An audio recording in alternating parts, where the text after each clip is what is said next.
Welcome to Latino Reads, a weekly inspirational video podcast that highlights award-winning authors and leaders, exposes viewers to all types of books, and motivates thinking on a variety of topics. Hello, today I'm very lucky to be interviewing an author with the Latino Literacy Now. I'm Norma de la Peña, and I'm very pleased to have one of our authors here, Álvaro Ramírez, with his book, Los Norteados. Señor Ramírez. Muchas gracias. It's a pleasure to be here today at this event. Thank you. Can you tell us a little bit about your award-winning book? Well, this book's a book that I published in Spain last year, and it is a book where I try to depict the lives of what I call transnational people from Mexico, people that live in the two countries. We don't consider ourselves that we live in one country or the other. We live in both at the same time. And these stories are all about that experience of those people who I believe have not been represented very well in our literature in Spanish or in English. Excellent. And can you tell us if you have any advice for aspiring writers? Do you mention those in your book? No, this is mostly short stories. They're short stories about the experiences of the various generations that have come from Mexico in the last 40 years. A generation which I call post-Bracero generation, which is not represented very well in Latino literature in the U.S. in the U.S. I wrote the book in Spanish because it is our language of those of us who came from Mexico, and our experiences are in Spanish. They're not in English.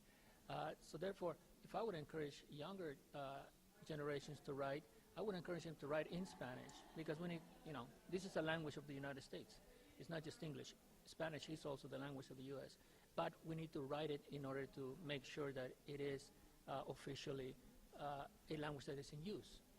Okay, so Álvaro, thank you so much. You were telling us about, your book is about experiences of people both in Spain and Mexico. No, they're from Mexico. This is what I call transnational Mexicans who we live our lives in both countries. Now, we go back and forth all the time. I'm from Michoacán, and I consider myself to be not just from Michoacán, but also from Oxnard, California, and Northern California, where I now live. That range of geography is my, let's say, country.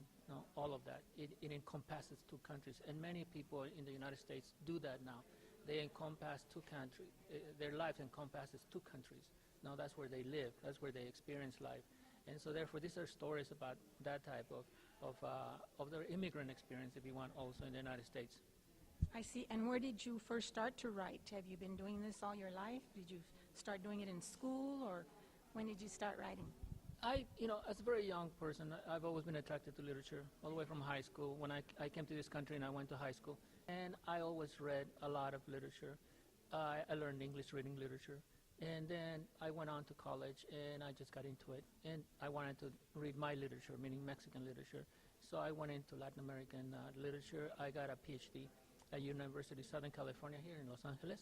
And then afterwards, or throughout my career as a graduate student, and then afterwards, I've always written short stories, always, because of things that I saw. And I wanted to leave a testament to all the people that I knew and were working in the fields, that were working in various sectors of Los Angeles, where you see lots of Mexicans that I say go back and forth between the two countries, And I always noticed that their stories were not being told.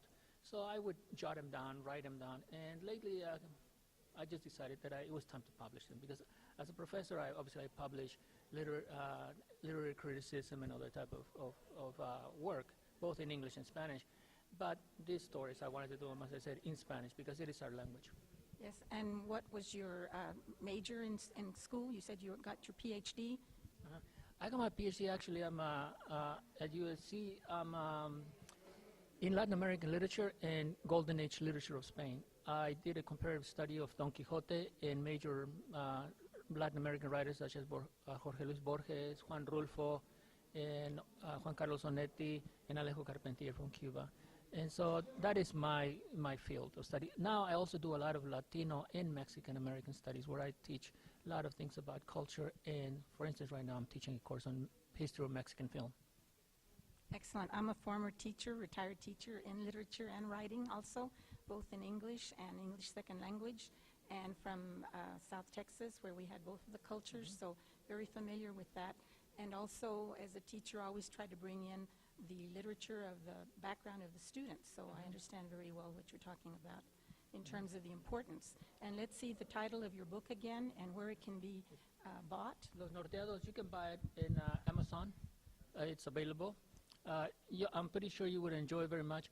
I actually would urge many of the generation of our, what we call second generation, that if you would like, you would buy for your parents, because they will see that their lives meant something in the U.S., know that we did live una huella, that we left a mark in the United States, and that we were here and we changed the country and we helped to change the country in positive ways.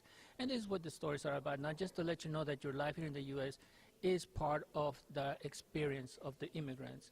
And because younger generations tend to read more the Latino writers living in the U.S., raised and born and raised in the U.S., and they don't touch so much the immigrant experience from Mexico coming over here, those generations. So I would urge them to read it, and if the younger people, I would say you read it, and you'll learn about what your parents' life was like when they came from Mexico, what their lives in Mexico are like today, and when they go back and forth.